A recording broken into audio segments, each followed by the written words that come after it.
For the next toast, it's our pleasure to call up our maid of honor. A big hand for Ellen's sister, everybody, Emily.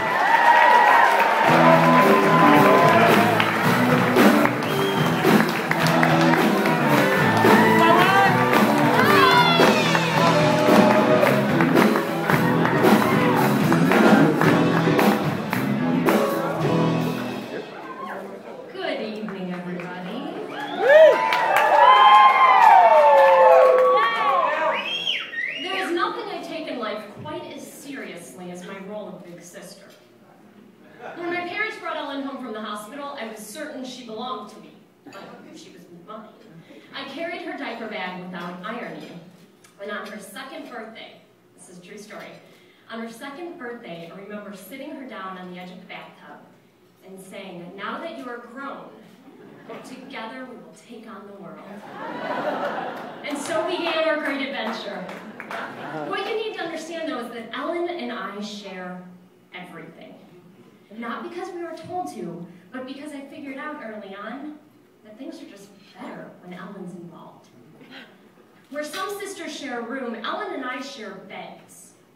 In the early days, we'd use that guardrail that Mom would put up to keep her from rolling out as a sort of plank between our two twins. I would hold it steady and she would crawl across the crocodile pit. Once in my bed, we'd spend the evening fiddling with the styrofoam curlers that lined her head, wiggling each other's loose teeth, and telling the most epic bedtime stories, like if I owned a candy factory. When it got too late or our giggles too loud, Mom would come upstairs to check on us, and with the sound of her ice water acting as an alarm, Ellen would scurry into her bed, we'd pull the covers up over our head, just in time as Mom would come in and say, "Roll over, face the wall." As if not looking at each other would somehow keep us from talking. It never did. In junior high, I moved into my own bedroom, but Ellen was having no part of that. So every night she would drag her pillow down the hallway and crawl into bed with me. And when she moved off to Nashville and sleeping together was no longer an option, we spent many a nights on the cell phone. Those were some good talks. We share more than domestic memories, of course. Ellen and I have some epic adventures, like the summers we spent at Camp Nicolay. Woo! It's funny, for the months we spent away from home, it never crossed my mind to be homesick. I mean, I had my partner. What more did I need? And the two of us were inseparable, except for that one time. Ellen and I had wandered into the woods for some berry picking and sister bonding. And I had to head back to camp a little early because my cabin was on kitchen duty. But Ellen wanted to stay just a little bit longer, and she promised she'd be just a few minutes behind me.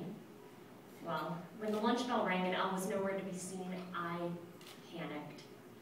What felt like an eternity later, she came running into the dining hall, red-faced, skin knees, just sobbing. My little sister got herself lost in the woods. But as she always manages to do, she ran and she fought, and she got herself out of trouble. Speaking of trouble, how about that night in Cancun? Not enough time has passed, I will not be sharing that story. Ellen and I share facial features, big eyes, that made for bequeathing a certain piece of identification surprisingly easy. It also made for frequent inquiries as to whether the two of us were twins. Our standard response? No. Triplets. Emily, Ellen, and Erin, third sisters at home in a leg cast volleyball accident. What? I suppose the whole dressing alike business didn't exactly help with the twin questions. Where some sisters share clothes, we shared outfits. And not just when we were little and Mom dressed us in matching Gretel dresses and big bows. I'm talking in our 20s. We decided to bring back matching, only rebrand it as coordinating, as if somehow that was better. My favorite of all such coordinating outfits, New Year's Eve, 2001. Ellen, you know where I'm going with this. Cropped, backless glitter tops, enormous hoop earrings, head-to-toe body glitter, and tight, white pants. You cannot imagine the condition of those pants at the end of the night. I have photos. Ellen, I love every memory I've shared with you.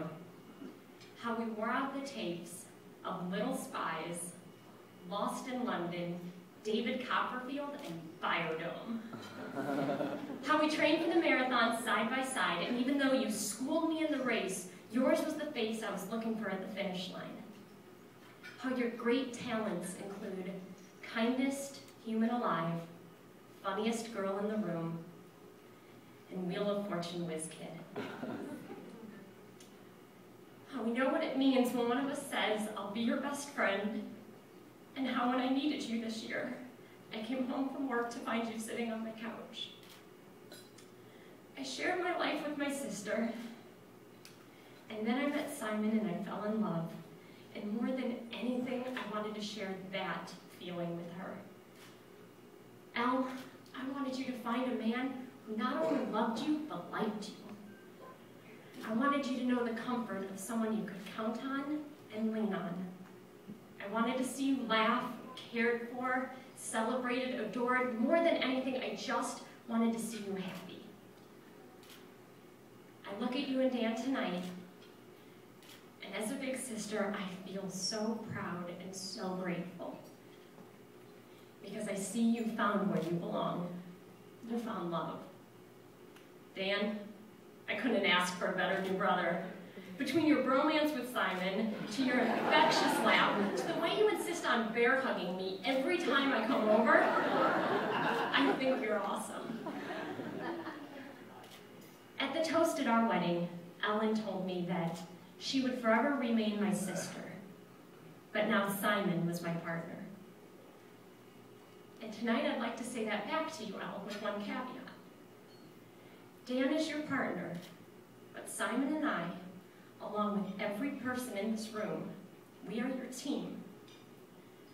Your future together is so bright, but for the days that it's going to rain on your head, we will all be there, holding your umbrella, Ella, Ella.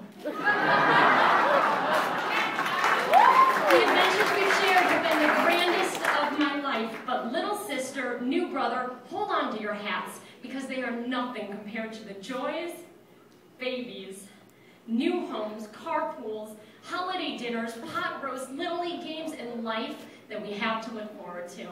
I love you, I love you, I love everything